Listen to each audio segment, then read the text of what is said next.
Today's pose is bridge pose.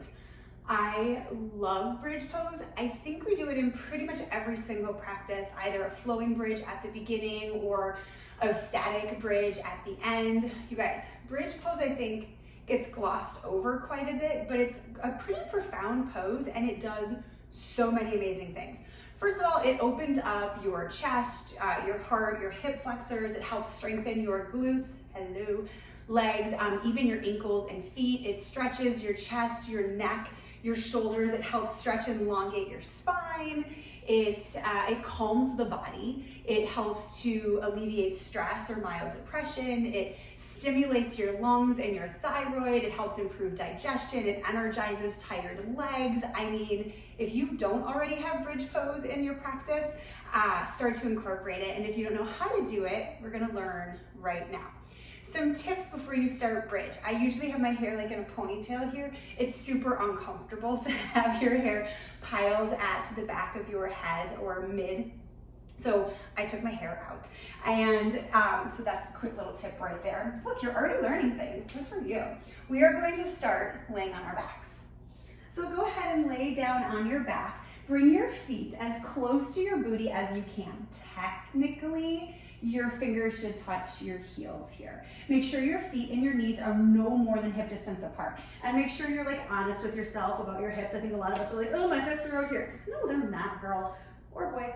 So knees are in line with the hips. Feet are super close. Palms are facing down, pressed into your mat. I like to, just to make sure, I tend to have a lordotic curve. I tend to sort of arch my spine a little bit. So I like to imagine there's a blueberry underneath my back and I'm just gonna squish that blueberry. So I'm going to sort of pull my pubic bone up, hips and rib cage sort of coming in closer towards one another and a nice long spine. From here, start to press to the inside edges of your feet. The inside edges of your feet, peel your pelvis off of the mat as you start to press your hip bones up towards the sky. Do not look around in bridge pose. Your gaze is looking straight up towards the sky. There's a gentle compression there in the throat, nothing that you're actively thinking about, but there is a gentle compression there in the front part of your throat. Energetically squeezing the knees, the inner thighs in towards each other, while thinking about sort of sliding the heels up towards the shoulders so that you can really feel that back body engagement. Now you can stay here in this bridge.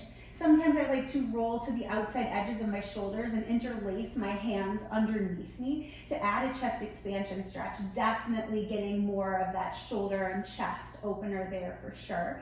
Again, make sure you're lengthening out through the low back. I like to think about my tailbone sort of shooting straight up towards my knees, energetically squeezing those knees in towards each other. Now, if you want to get kind of fancy, I'm gonna unravel my hands and place my palms back down. If you want to add a bit of a bridge flow, you can totally do that. Maybe you take your right leg up, point the toes, and you gently lower the hips down and then press to the inside edge of that left foot, squeezing the heel in to lift. Maybe you do that a couple times and then you switch, right? So left leg would lift, drop the hips, press through the inner thigh, squeeze the heel up towards the glutes to make that lift happen. Maybe you do drops and lower. So I like to flex the foot, lower the leg down, and then point and lift. Again, using muscles and not momentum. Flex to lower, point to lift. Let's try that on the other side. Keeping the hips nice and lifted. Support legs strong.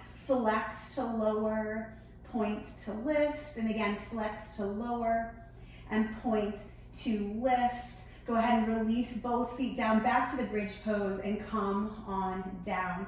There's also flowing bridges, which are a huge favorite of mine. For those, on an inhale, you reach your arms above your head. I like to sort of arch my spine there like I'm just waking up in the morning. Take a big breath in, and then as you exhale, your hands come back down to your sides. You squish your blueberry and press your hips up towards the sky. Again, inhale, hips down, arms reach. Take that spine stretch.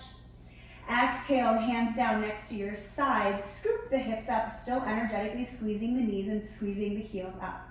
Inhale, hips down, arms reach. Exhale, hands down, hips high. Let's just do one more because they're cute. Inhale, hips down, arms reach. Exhale, hands down, hips up. Gorgeous. Go ahead and drop your hips back down towards the earth. Maybe for a quick counter pose, your feet walk wide to the outside edges of your mat and your knees knock in towards each other. Take a moment there. I tend to resist going from like a heart opener to a straight compression to straight to knees to chest or something. And then maybe windshield wiper out through the knees. Again, just letting all of that sort of settle, enjoying that long, luscious spine, the super open front body, and the lovely and engaged and strengthened back body. And then go ahead and draw your knees to your chest and rock and roll your way up. All right, friends, that's a quick little tutorial on bridge pose, all of its benefits, some ways that you can spice it up and play around with it in your practice.